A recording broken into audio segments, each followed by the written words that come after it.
What is up, guys? Welcome back. Oh, I definitely did not plan that. Anyways, guys, welcome back to another video. And of course, anyway, from this video, you want to impress the ladies. What? Calisthenics. And that's why I'm here to do. I'm going to give you guys some great beginner calisthenics skills that will impress ladies. Everybody's going to be like, what? And even some of them that people are going to think that it's easy, but they know that it's hard. Right, so let's get right into this, and please make sure to click that red button right there. That's right, that subscribe button. I'm not going to start until you do it. I'm just going to wait. And you've done it. Thank you. Let's get right into this. Tell me, baby, what's the problem? Cause I keep trying to figure it out. Oh no.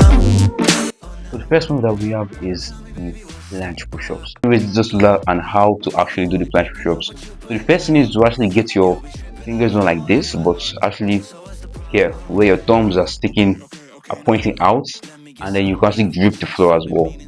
So you're gripping the floor basically for support, basically support here. So in case you fall, you know your fingers are gripping floor, and then your thumb is out. I like keeping my thumb. I also pull and put that thumb in more like this. And then after that, once you go into the position of a push-up, and then you're just gonna lean, and keep leaning until that's like the farthest you can lean, or you can go like a bit less so that you can have like more like stability. And then you just start doing the push-ups. You go straight down, come back up, straight down, come back up, and then you just unlocked the planche push-up. Alright, and the next one is the frog stand. So how do you do the frog stand now? We're still going to get into the same finger position that I showed you before, and then you're going to put your inner thighs on your elbows. You're going to spread your knees out like a bad girl, and then you're going to put your inner thighs on your elbows. And then once you do that, you're then going to lean, and then as you're leaning, don't worry about falling. This is actually like a beginner stuff, so if you fear falling, that's totally fine. Your fingers are going to be pressing the floor, so when you lean a lot, as your fingers are pressing the ground, they actually stop you from leaning even more. That's where your fingers are for. That's why they press the ground so much. And then you can actually start with doing one foot in the air and one foot still like touching the ground, like slowly, and then you can alternate like that, and then you're gonna get to a point where you can just do it and then you don't fall. You're just like in total control. Which actually brings me to my next one. Alright, next up is the crow pose. Now the crow pose is actually using frog stand mechanics except for on a twist. So when you actually do the crow pose, you're going to be putting your knees on your elbows. Alright, now you're putting your inner thighs on the elbows again, putting your bare knees on your elbows, and you're going to feel like a lot taller compared to the frog stand, which is totally fine. And then as you're doing this right now, I know it might seem like the crow pose looks like really hard for like beginners, and it feels hard. It feels like you can literally just fall. But again, we're going to be going over the same simple steps as we did with the frog stand. So once you get into the crow pose, now you're going to be really one foot at a time, until when you can finally just go without none of your feet touching the ground. And actually with the crow pose, we're still going to be doing the same fingertip pressure of turning your butt and the same fingers position. So you can see how everything in calisthenics just comes down to like fingers and small things, but everything adds up, in calisthenics. So yeah, let's go to the next one. Right, so we have now entered the moderate intensity. The first skill in the moderate intensity is the elbow lever. Now the elbow lever is the first actual skill in calisthenics, right? Other frog pose, crow pose, no, those ones will stand out. Now how do you do the elbow lever? As you can already see right now, first thing we're going to do elbow lever is we're going to still have that same fingers, fingers and thumbs, thumb straight position, and also that the fingers will be pressing the ground. We're going to add in a twist here, so the finger has going to be closer now. Before we're doing like less parts, your fingers are now going to be closer to each other. And then when you put your fingers down, now you're going to twist your elbows to your abs. And when you twist your elbows to your abs, now the next one to do right now is to lean forward. Now you can have like straight legs, because like I don't think you can even do bent. So don't do straight legs. You can actually do a straddle. Straddle is basically where your legs are spread out. So you're going to spread your legs out, and then you're going to do that. You're going to lean forward, lean until you know that you can feel yourself floating off the ground. That's when you know that you're doing the elbow lever right. The elbow lever is a super easy beginner calisthenics skill, but don't stress about it if you can't get like in the first try.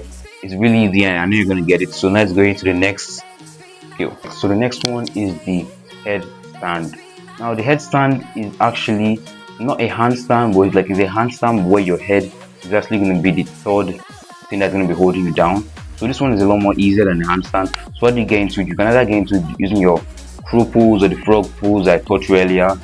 And then once you get your head to the ground, the first thing you do is actually place your hands. You can decide to do the same fingers I taught you about, or you can just put your head down and then your hands, and then what you're going to do is that you're going to feel your upper back touching the wall, and then you're going to kick up with one leg, and then you're going to feel your hips touching the floor, and then you're just going to put your two legs up straight, and then yeah, once you put your two legs up straight, if you pressure on your head, you can actually point your toes higher. This gives your body like that, like lengthened, this basically like lengthens your body, and then you're gonna release more pressure off your head. So yeah. All right, the next skill is negative handstand. Now negative handstand is actually just like a handstand, except for your face is really close to the floor and your legs aren't like stacked with your hips and your wrists. Your legs are actually slanted. That's why it's called a negative handstand. So your legs are actually slanted, and you can actually get into this position either during the crow pose or the frog stand. But your boy was very tired, so if you see the negative handstand clips, you can see that I could barely even hold it because I was like super tired from filming all the other clips as well.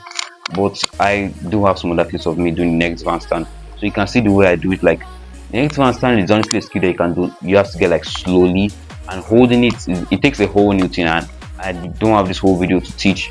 But if you guys do want to actually learn how to do all the skills better, you don't want to be going to ChatGPT and asking it every single day. What do I do? ChatGPT will just give you like things that you're gonna take it can take like weeks to learn one skill alone. So this is why in the link down below there's a one-on-one coaching for $1.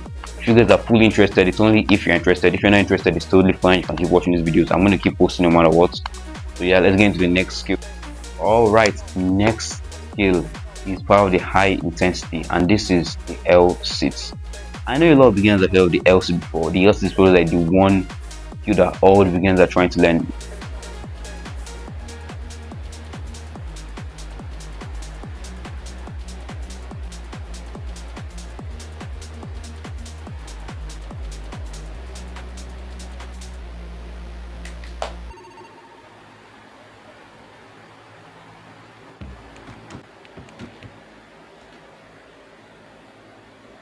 I've been in and out my mind since I hit your phone. I've been counting up the times that I did you wrong.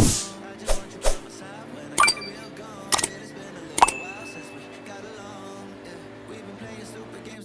Oh, the last and final skill is the handstand. Now, your boy actually doesn't know how to do a handstand. Yes, I'm scared of heights, so I actually learned from doing that crow pose all the way to there. To learn how to do the handstand from there. I know it's a lot more harder and it's taking me weeks to learn it, but it's a lot more better than learning the kick up way, because when you kick up you can never really learn like how to actually like hold the handstand and everything. Sure, you can do it against the wall, but it takes time for you to know how to do it.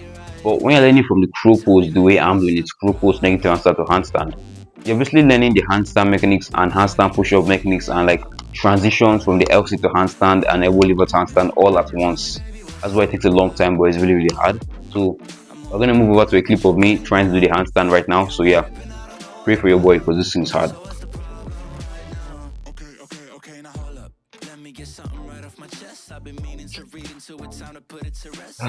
Nah. This thing is hard. It is really hard. If you guys have enjoyed this video, please don't forget to like, subscribe, and of course hit your bell with that thumbs up, and you can even share it as well. Till next time, see you guys later. Peace out. Oh, I remember, God loves you.